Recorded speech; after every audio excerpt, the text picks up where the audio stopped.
Hey guys, I'm going to start off by apologising because this is going to have buzzing over a lot of it. Unfortunately, it looked like everything was fine when I was working with the camera, and then just static all over it. I don't know what's going on. I'm going to have another look at the wiring. I think actually the port on the side of the camera may be damaged. I may have to speak to Canon about getting it repaired.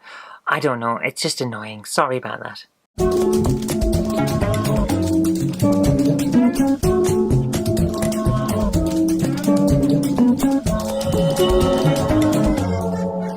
I love this teapot.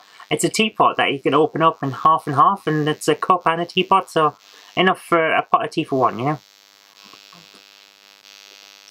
Which is perfect when you're in the office because, well, this office here, it's not that big. Especially now I've filled most of it with games and files over there for my council work, plus my computer and everything like that. So it gets very comfy very quickly. So I don't really need a big teapot for multiple people in here. A teapot for one is perfect for the situation. Right guys, I want to talk to you about where I've been for the last few days. Now, this is a pretty odd story, let's put it that way. I've had a lot of antisocial behaviour from groups of kids in the area that have been attacking the house, throwing half bricks at the house. One of them only missed Jen by a couple of feet, and if it had been thrown short when it was thrown, she could have been dead at this moment. So naturally, we're very, very angry. Now, the police are dealing with it in their own way, and I'm going to give them their due. They are working on it. They took it very seriously. We'll see how it goes.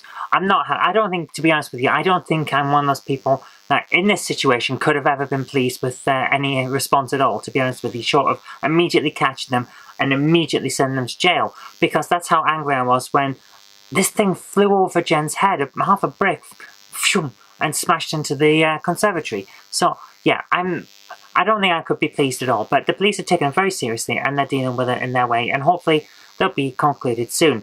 So, what else has been going on? Well, it started on Saturday. I went out and campaigned for Chris Green in West Horton, as I do, with Christine, my ward colleague.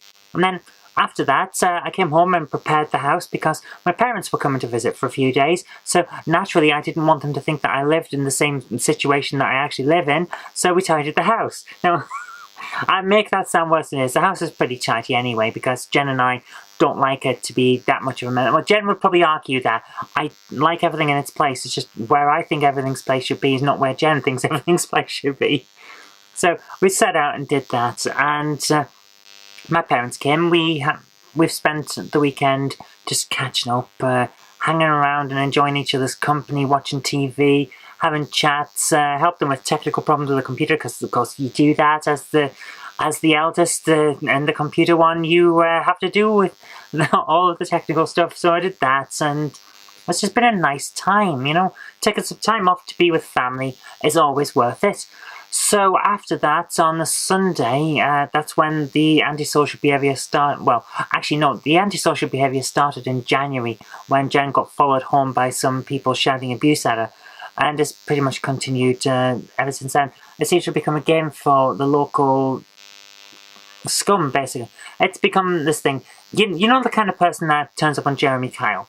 That's the kind of person that's been harassing us, basically, throwing things at the house, shouting things in the street. You might have noticed that I'm trans. I'm not a transphobia, and I think that's why they were doing that, saying, oh, let's go and attack the gay couple. You know what I mean. So we've had that for a while, and this latest situation started on Sunday afternoon when I was talking with my parents, and we sat in the conservatory enjoying the nice warm day, and half a brick smashed into the conservatory roof. Now, it hasn't come through, but it has damaged the roof. So I'm still annoyed with that. We're getting someone in to assess the damage and sort out a fix for that. Just more stuff that I could do with that right now. But that's done. And then it happened again yesterday. Interesting, it didn't happen tonight, but I think it's because the police were in the area. So we'll wait and see what happens tomorrow. Sadly, I have to do that now. Oh, it's a crap situation. Right. Aside from that, what's been going on? Well, because my parents have been here, it's mainly been family time, so not a huge amount has happened, but we did have a wander down into town at one point, so I'd like to talk about the games that we picked up. Now, I had some credit with CEX, so we did pick up a few things with the credit. But before I even talk about what we picked up, and I went over the credit actually, because some of these things I just have to have for the collection. Before I deal with that, I have to say my friend Kevin gave me a lot of games a while back, and 2 of them were God of War 1 and 2. I can't remember whether I've told you about that already, and if not, thank you, Kevin. These games are really good. They wouldn't load at first though, they were covered in marks, but I dug out this very old DVD and CD cleaner, which is basically just like rubbing alcohol, and you put it together as it's kind of disc with a handle, and you attach the handle. You can clean it. So these cleaned up perfectly. So I can play them both now. Very, very happy with those. God of War 1 and 2. Very nice. Now, let's move on with the games, shall we? So, first up we've got Radio Helicopter. Not a game I'm familiar with, Radio Helicopter. It's... yeah. You know, there's a fad at the moment for flying drones. It's got everything here. Well, this is basically that. You're flying a radio helicopter. It's a lot more fun than you think. Similarly, when I played this one, I immediately thought of, that's the Cars game from Disney Infinity. Cars Meta National. Yeah. It's racing, basically, and it's like an open world bit to it. So it's a lot of fun. And it's basically like the Cars game from Disney Infinity, which is a lot of fun, actually. Surprisingly good fun. Soul Reaver 2. Now, when I first picked this up, I thought, have I got this? Because it says Legacy of Kain series. I was thinking, have I just bought a game I've already got? But no, the blue and thing on the front reminds me of another game, but it's not a game I've already bought, so I'm very happy with that. It turned out I was thinking Blood Omen 2. And that isn't one that I need to worry about, because Blood Omen 2's up there, but it's not Soul Reaver 2, so I've got a game that's okay.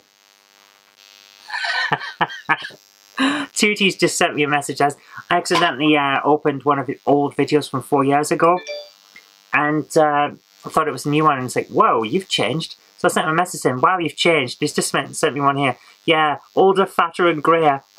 I don't know if you can see that. So yeah, there you go, Tootie. Hi. I'm gonna nick your style, by the way, Tootie. When you did your roundup of all the games that you had in your various collections, I'm gonna nick that style because we're at 50%. Well, actually, we're over 50% on the PS2 collection now. So I'm gonna do a Tootie style. Just go through the thing, and I'll show you the ones that I've got in this set, and you'll be able to see. Anyone who knows the PS2 list on Retro Collect knows that there are a few games missing. I can't remember which ones they are that I've got in my collection that aren't on that list, but they are on these shelves, so when we go through them, you'll see them. Okay, Soul Reaver 2 hardly even opens. It's like amazing. So yeah, everything's here. Very happy with that. And here's an interesting one. Some sort of mech warrior type game, Gun Griffin Blaze. Very nice, very good condition. Again, hardly open. Well, actually, no, it opens properly, but it's all here and it's really good condition. Now, here's the thing. Some of these games I'm going to show you here, and that I've already shown you, have come from one collection. A guy traded in his entire collection into CX. I always feel a little bit, it hits you here, you know? Because I'm a collector, and I always wonder, what's happened to trading in his collection? Did he fall on hard times, or has he just given up? And it always makes me wonder, and a little bit sad. Because I think of it from my point of view. Would I want to trade in my collection? No, of course I wouldn't. So what would force you to do that? And I always feel a bit sorry, even though I don't actually know the situation. It makes me wonder. But anyway, last one for the PS2 here. The collector's edition version of Peter Jackson's King Kong. And it's in fantastic condition. The only damage is slight on the back of that there, where it's coming apart. But that's normal for those cases because it's hard plastic and it tends to fall apart. But look at that, it's wonderful. Wonderful. And behind, if I can get them out, behind the manual, 3 art cards. Aren't they lovely? Superb. Well, look at them. Wonderful. So very happy to have this in such good condition. So That's going straight into the collection. I'm just going to take a little mark off the front of the mat. There we are. Going straight into the collection in a protective plastic thing.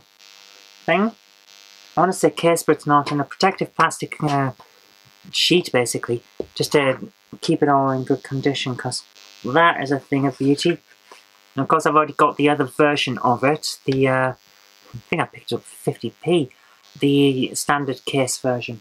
So very happy to have that added to the collection. Now, let's move on to one that I've picked up basically because I want to see whether it's as bad as people say it is. And to be honest with you, it's not that bad. I mean, it's not great. It's not like the others in the series great, but it's not that bad. And it's Metroid Other M. I think if it hadn't had the appalling dialogue and a story that's written by a 12-year-old who's never seen a story before, then maybe we'd be thinking of this better, because the gameplay is not bad. I mean, it's not perfect, but it's not bad. But it's all here with all the stuff, and the Club Nintendo thing still has the scratch off on it, so that's pretty good, and I'm very, very happy with that. I enjoyed what I played of it, let's put it that way. Right, let's move on. My goodness, it's getting warm in here, oof. Let me undo my cardigan. I know, oh, I'm old, I've had to undo a cardigan. WWE Raw 2 gets rid of that from the hunt, basically. Gets it out the way. Now this one I've been looking at on Xbox down in CEX in town for weeks. This came out the same collection that the others did. It's Midtown Madness 3. Been looking at the copy that's down in town for ages because it was damaged, but it's a one that I need to complete the Xbox Originals exclusive set. But I wasn't buying a damaged one, so I'm really, really happy that one's come up, even if it's got no manual. And last but not least, Mech Assault. Now this was a lot of fun. A bit like Gun Griffin Blaze, but a lot of fun. And that's it. That's the entire set. So, what else has been going on? Well, mostly canvassing and hanging around waiting for police. That's pretty much been my entire last few days, which is why I wasn't able to film, because what do you say? I don't want to just have a vlog where it's just ranting about kids in the area causing a lot of trouble and harassing us.